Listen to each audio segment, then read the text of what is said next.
On va s'arrêter ensemble ce matin sur ce décret qui vient tout juste d'entrer en vigueur aux États-Unis. Le prix du visa pour les travailleurs étrangers hautement qualifiés grimpe à 100 000 $. De quoi parle-t-on exactement? 100 000 $. 100 000 $. On parle du visa H1B. C'est un permis de travail pour les profils effectivement hautement qualifiés, les chercheurs, les scientifiques, les ingénieurs.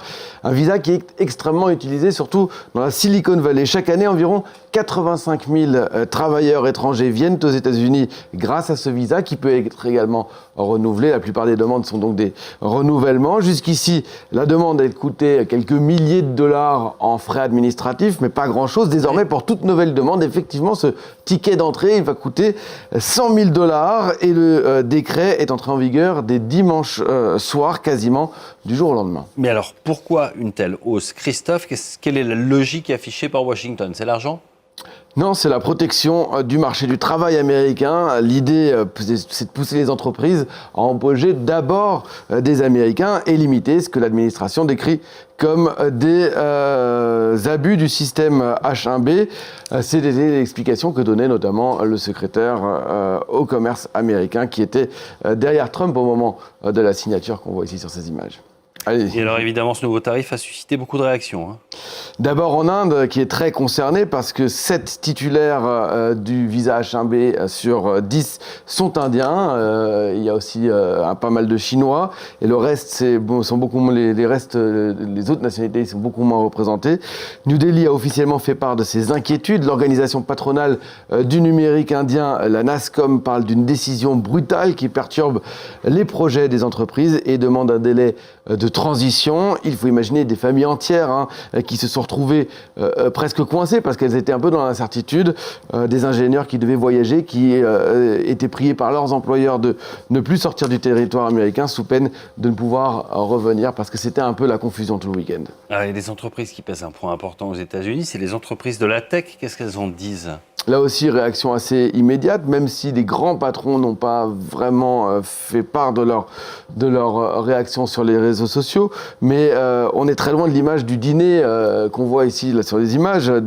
Il y a une dizaine de jours à la Maison-Blanche où tous les patrons de la tech étaient réunis ensemble autour du président américain qu'il remerciait pour sa politique. Cette fois, c'est plutôt l'incompréhension qui règne.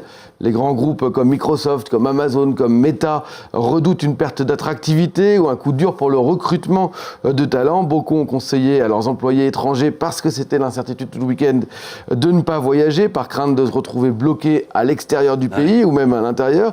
Et pour les startups ou les PME technologiques, eh bien, la facture, elle est colossale, parce que 100 000 $ le visa, c'est pas rien, c'est un budget qui peut être rédhibitoire.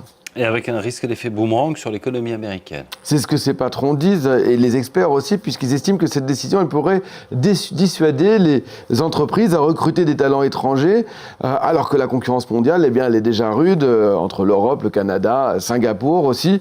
Amazon a déjà approuvé plus de 10 000 de ces visas H1B cette année. Meta ou Microsoft, c'est plus de 5 000, donc c'est quand même des chiffres importants. Des profils qui apportent beaucoup aux États-Unis. Regardez, ces deux hommes, c'est le patron de Microsoft et c'est le patron de Google. Eh bien, tous les deux sont nés en Inde et se sont hissés à la tête de ces entreprises emblématiques. Une étude de l'université de Stanford, publiée l'année dernière, a recensé 500 licornes américaines créées entre 1997 et 2019, c'est-à-dire des startups valorisées plus d'1 milliard de dollars. Et parmi ces 500 licornes, fondées par un peu plus de 1000 personnes, eh bien, parmi ces 1000 entrepreneurs, près de la moitié, 44%, 474 exactement, sont nés à l'étranger. Il y a des Indiens qui sont les plus représentés, mais il y a aussi beaucoup d'Israéliens, de Canadiens ou encore des Français qui font partie de ce top 10. Autrement dit, le risque, c'est que cette nouvelle politique, eh bien, elle risque de tarir une source de talent qui a fait la force ces dernières années de la tech américaine. Est-ce que cette décision est gravée dans le marbre ?